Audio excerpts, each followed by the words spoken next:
Look, I don't want to make excuses. I own what I did, but I do want you to try and understand. See, life wasn't easy growing up in Jerusalem. Sure, it was a big city and all, but there was not enough work and never enough food. Looking back, of course, I can kind of understand it. After all, it was a landlocked city, no natural economy. There was no trade route that it was on. In other words, people didn't just come through Jerusalem. With one exception, of course, Passover. For that 1 week a year, people would flood into the town to make their sacrifice. That was the requirement then. In Jewish law, you had to sacrifice an animal at the temple sometime during Passover, which was easy enough to do when everybody still lived in the area. But that hadn't been the case for quite some time, not since the first tower fell, like hundreds of years before. We rebuilt the temple, of course, but even then, people were still by that time spread out. Jews were living all over the known world at the time, and yet they still made it back. The law was the law, after all, which for them meant a long, arduous journey. But for us, for my brother and me, it meant hope. See, most of the year, we would spend our time trying to pull together scraps from the few people who would give them, especially to us. But for that 1 week out of the year, people came from all around with coin in their purse and with kindness in their hearts. They didn't just see my brother and me for what had happened, but as some boys in need of some help, and they still remembered that commandment to care for the stranger in their midst. It's funny how many people forget that one. I'm embarrassed that we used to think of them as foolish. They were all kind of the same. They'd get to the city gates and they'd stop and stare up at the temple, marveling at its beauty. And I guess it was beautiful, but I hadn't seen it that way in quite some time. By that point, I couldn't look on it with anything but disdain, anger. Funny thing is, when I was a kid, I used to love the temple. I used to love going to the temple and just looking at its beauty, marveling at its beauty. My father worked there. He was one of the people in Herod's restoration. He was trying to make it even more beautiful. My grandfather had worked there before him. That's actually how my dad got the job. My grandfather had been a part of the first round of the restoration. When Herod first announced it, my father's hand went up and he went to help with the restoration, build his way up, worked his way up until he was finally a foreman, looking after large swaths of the renovation. It was a big deal. Sure, it meant he wasn't home very often, but at least my father didn't have to want for any basic needs. I think actually what he really wanted was more time with his dad. I don't know. Maybe that's what was going through his mind as he grew up. As he got to be a teenager, he started to get into some trouble. Happens to the best of us. Only my dad kept taking it further and further. Stealing, drinking, staying out. I think my grandfather thought that if he got him a job working with him at the temple, that maybe he would straighten out a bit, and it did seem to work, at least at first. Working together, they seemed to find a new kind of bond. My father eventually began to rise through the ranks as well, and then just before my grandfather passed away, he was given a new position as a supervisor. Sure, he wasn't a foreman or anything, but he was given his own task. He was, if at any point in his life, happy at that moment. He even started a family. That's where my brother and I showed up, when my brother and I showed up. We were so proud. His task was to build this tower on the southern part of the old city wall in a neighborhood called Siloam. Each day we would go down and we'd watch as it went up notch by notch, each day seeming to get a little taller. And he would always take us to visit our grandfather as he wasn't doing well then. And some days, if we were lucky, he'd even swing us by the marketplace and let us pick out a little something. Those were good days. Unfortunately, nothing lasts forever save the grace of God. Though I didn't know that last part then. It didn't take long after my grandfather died for my father to change. It was subtle at first. We barely even noticed.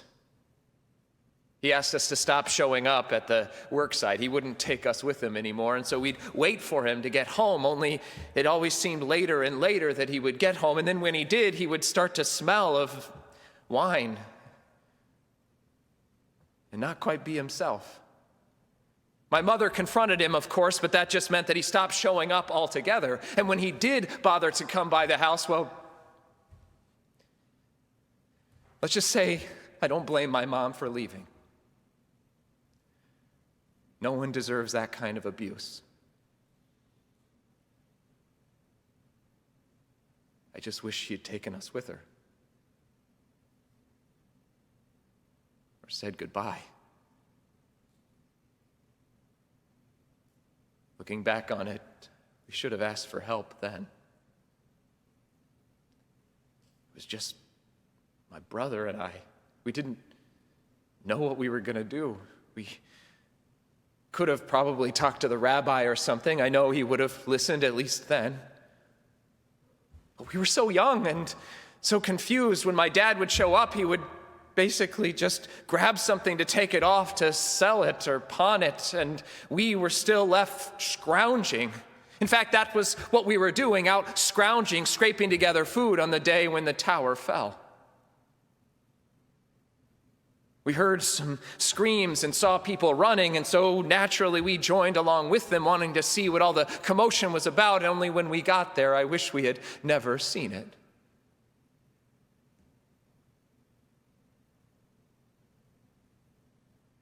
"18 people, our father included, crushed to death. 18 people, friends, neighbors, family, gone. You never know what a day is going to bring. If it had just been an accident, of course, things might have turned out a little differently. But it didn't take long for them to figure out why the Tower of Siloam fell. It turns out my father had been selling off building materials to try and fund his habits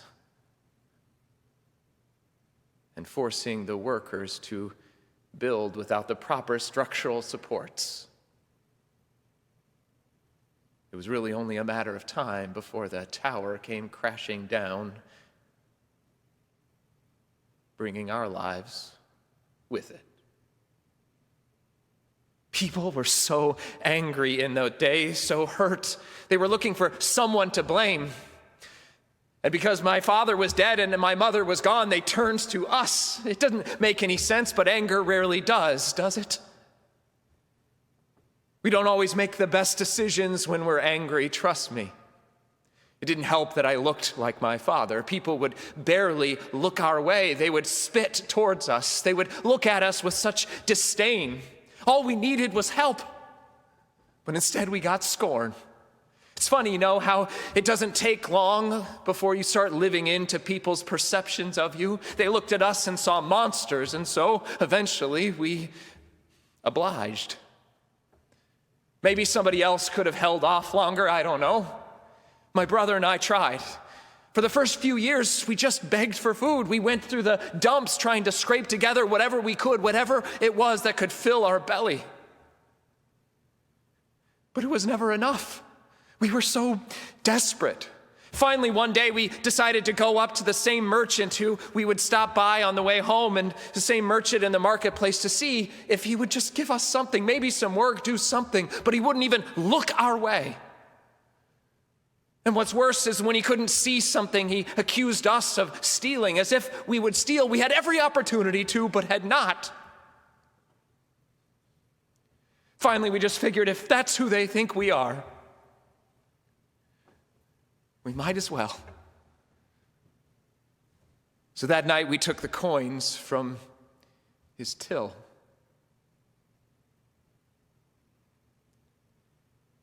It was a lot easier than begging. See, everybody always looks with disdain on beggars, wondering what they did to end up in that situation. But what if we just helped? That's all we wanted. That was so easy that we decided to do it again. Only lasted a couple of days getting bread, but it was enough, and so we just kept going. And by the time Passover rolled around that year, we were ready to take it to the next level. We had in mind, of course, going into it, that we were just going to pick a few pockets. We'll take a little of the change. People made enough during that time, but then a new opportunity presented itself. Just outside of the city gate, we were watching as a family approached, 2 young boys in tow. They looked weary and tired, but somehow also happy. I think my brother and I were, angry or jealous. But we decided they were going to be the people. See, in addition to the 2 boys, they brought 2 small sheep with them, bringing their literal lambs for the slaughter. And as the parents went in to try and make a deal with an innkeeper to try and find some place for them to stay the night, they trusted those little sheep with their 2 sons. By this time, of course, we had managed the art of distraction so well that it didn't take but a moment for my brother to get them looking in one direction while I untied the sheep and led them away in another. We took them right up to the marketplace just outside the wall and sold them like that. See, not everybody could bring animals with them for the sacrifice, and not every animal survived. So by the time people made it to the walls of the city ready for the sacrifice, if they didn't have it, they were desperate. They were desperate for something, and as I knew from experience, desperation leads to poor decisions. We couldn't believe how much money we made. That same day, we decided to try it again, see if we could do the same thing. And it worked. We did the same thing the next day, and then by the end of that first Passover week, we had more money than we had ever seen before. It didn't last all year, but we knew we were onto something. We started to recruit to get others to join us. We even had a line on a new guy who could get us some doves, and so we took it. We worked out something with a local shepherd where he would let us take some of his master's cattle for a cut of the profits. Within a few years, we were the largest vendor of cattle, sheep, and doves in the entire marketplace.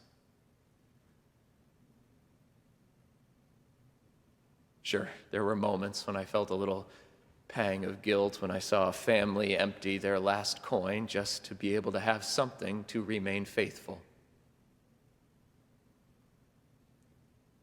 But I guess I figured if nobody helped us,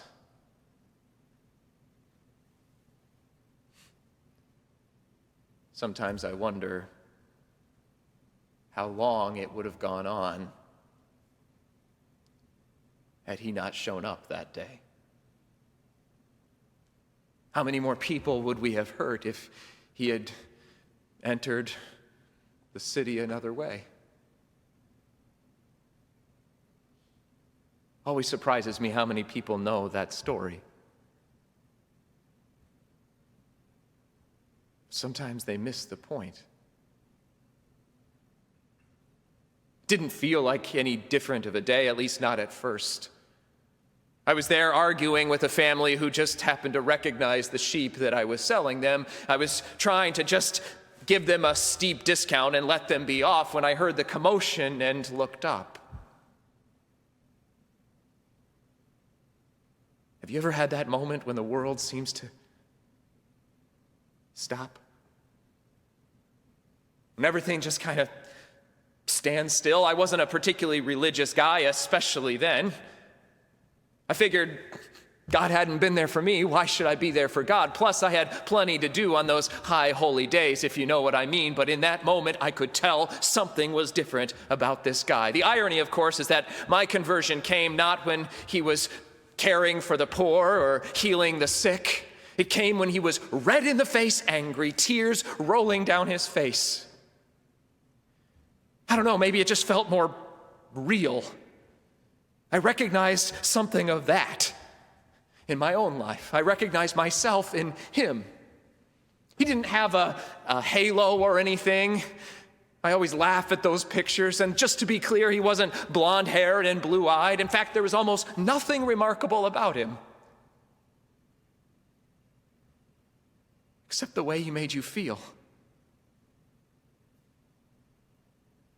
I don't know what I expected when I saw him walking toward that first table.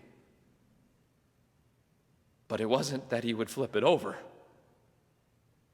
I think everybody was shocked. He didn't walk straight over to the money changers, those people who, for a small price, would change out your money to make sure it was pleasing to God. And he poured it out, all of it. The beggars came running, grabbing up as many coins as they could, and as I looked down thinking about how great that would have been just a few years ago, I recognized he turned towards me. Making a whip out of cords, he drove off all of the animals that we kept there. My brother started screaming, but I just looked at him. I was frozen in place.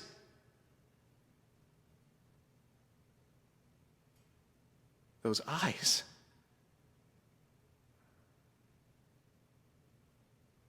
I'm not sure anybody had ever looked at me that way before. Sure, there was anger and frustration and sadness, but more than anything, there was understanding. It's like he saw me. Not who I had become, but the real me, the little boy who loved going to the temple with his dad, the young man who was so lost and scared, the man I had become who had taken advantage of so many people. And then without an ounce of disdain in his voice, he just looked me in the eye and said, "Take these out of here. Stop making my Father's house a marketplace."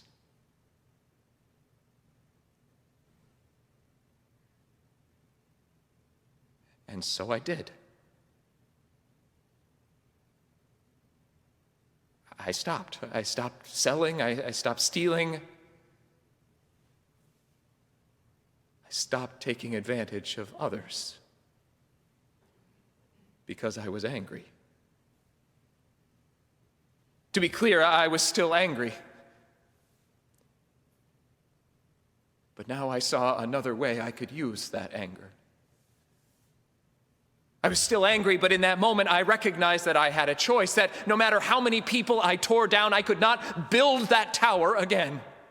That no matter how much pain I inflicted on others, it wasn't going to ease my own pain, that maybe what I could do instead was help others not have to feel it alone. Because in that moment, what I finally recognized was that though my dad was dead and my mother was gone, I still had a parent who was there, and who by God's grace would never leave me alone.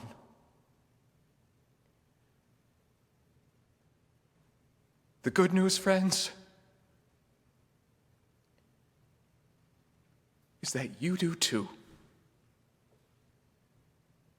So whether this morning you are angry or hungry or lonely or tired, know this: you are not alone.